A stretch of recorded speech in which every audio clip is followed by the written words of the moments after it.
physical fitness craze. And I'm not saying blanketly all those things are bad.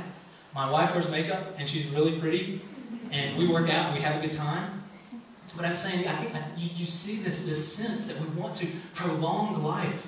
That that's what we're supposed to do. Life is good, death is bad. I don't want to die. I need to do something about it.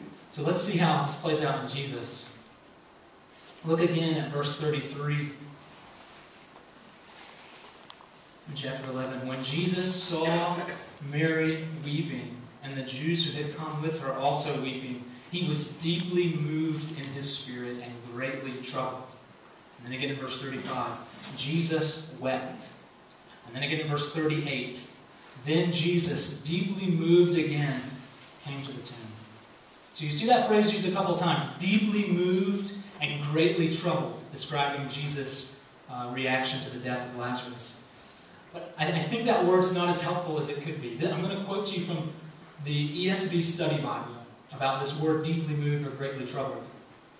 I'm quoting, the Greek word underlying the phrase deeply moved is elsewhere translated in the New Testament as sternly charged or scolded or sternly warned. And it means to feel something deeply and strongly. Jesus' profound sorrow was then intermixed with anger at the evil of death. Jesus' sorrow was intermixed with anger. There was an angst that this has happened. Something is wrong. This is evil. This has got to be undone. Death then is not a neutral reality. There is an evil in death. There is something wrong about death. The Bible's attitude is not, we're all humans. We're all going to die. No, death is unhuman. This is not the way we were created to be. And I think this is why the Apostle Paul in 1 Corinthians 15 uses the language about death, that it is our enemy. And think about the way that you feel towards an enemy. Surely you're grieved that your enemy is doing what he's doing. But you also want justice to be served. He is in the wrong. You want justice to be served for his transgressions. And I think this is the way Jesus is looking at death. He's sad about it, but it's wrong. He wants to undo it. And I think it's the same for all of us. But we'll see that Jesus is going to do something about death. Because of our sin and broken relationship with God, we all face this enemy. But Jesus is going to demonstrate and proclaim his power over death, that doomed to death sinners may be saved. This is the gospel. 1 Timothy 1:15, Christ Jesus came into the world to save sinners. That is, people who qualify for death. Sinners, i.e. all of us.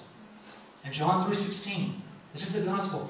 For God so loved the world that he gave his only begotten Son, that whosoever should believe in him shall not perish, shall not die, but have everlasting life. This is the gospel. This is what Jesus came to do, to undo death, to free us from it. Yeah. So we're moving towards Jesus has power over death. You see that? The first point is death is bad. Jesus has power over death. So our second point, Jesus has power over death. Firstly, there's a few sub-points I have with this one. Firstly, John highlights Jesus' power over death by highlighting how dead Lazarus was. John highlights Jesus' power over death by highlighting how dead Lazarus was. So look again at the text in verse 17. That's where we started. When Jesus came, he found that Lazarus had already been in the tomb 4 days. So 4 days, Lazarus has been in the grave, dead. Okay, then look at verse 38. Then Jesus was deeply moved again and came to the tomb. Then Jesus was deeply moved again and came to the tomb. It was a cave, and a stone lay against it. Paint a picture of where Lazarus is. And then continue on, verse 39. Jesus said, "Take away the stone." Martha, the sister of the dead man. So Lazarus apparently doesn't have a name anymore. He's just the dead man, is the way John describes him. And look down again in verse 44. The man who had died came out. After he raises him, John refers to him as the man who had died. John wants you to know Lazarus is dead. Look again at verse 39. Jesus said, "Take away the stone." Martha, the sister of the dead man, said to him, "Lord, by this time there will be an odor, King James Version says, he stinketh. You will stinketh. His corpse is rotting. He says, for he has been dead 4 days. At the end of verse 39. So John wants you to know that Lazarus is really, really, really dead, as if there's even gradations of death. So you will know that Jesus really, really, really has power over death. He's hammering this into us. Lazarus is dead, and Jesus can really, really give life where there is death. Secondly, John highlights Jesus' power over death by highlighting that it was merely Jesus' spoken word that gave him new life. It was all it took. Really helpful for me to see this on a smaller level was thinking about a dog that I have really mixed feelings about, who belongs to Meg's sister, Allie. And this dog is nuts. You hear our friends laughing. This dog is all over you, all over the place, nonstop. And so this past year, they took her to doggy training school. And so we came in the summer after the dog's back, and she's showing it off. And I'm like, that is a totally new dog, or she became a Christian or something. She's transformed. She's coming right to Allie's hip. She's walking with her right at her hip, and it's just like, this is nuts. The grandkids didn't recognize her. The grandkids were freaking out like they normally do when the dog's around. But now it's nice, so it's like, this is weird. But how much more powerful than telling a dog to come and he comes? That a dead, rotting corpse will receive life merely upon the spoken word of the Lord Jesus.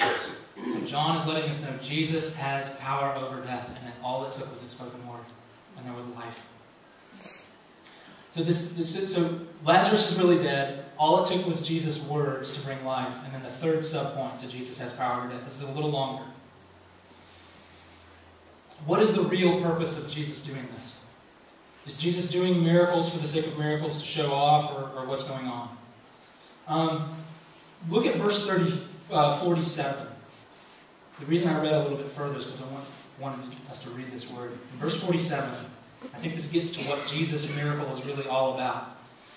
So the chief priests and the Pharisees gathered the council and said, what are we to do? For this man performs many signs. This man performs many signs. Does anybody in here have the King James Version of the Bible? What's the last word in verse 47? How's it translated? Miracles. Miracles. King James Version translated this word signs, in the English Standard Version, miracles. Does anybody have a New International Version? What's the last word in the New International Version? Miraculous. Miraculous signs. You see? ESV is signs, KJV is miracles, and NIV is miraculous signs. Right down the middle. They split it up.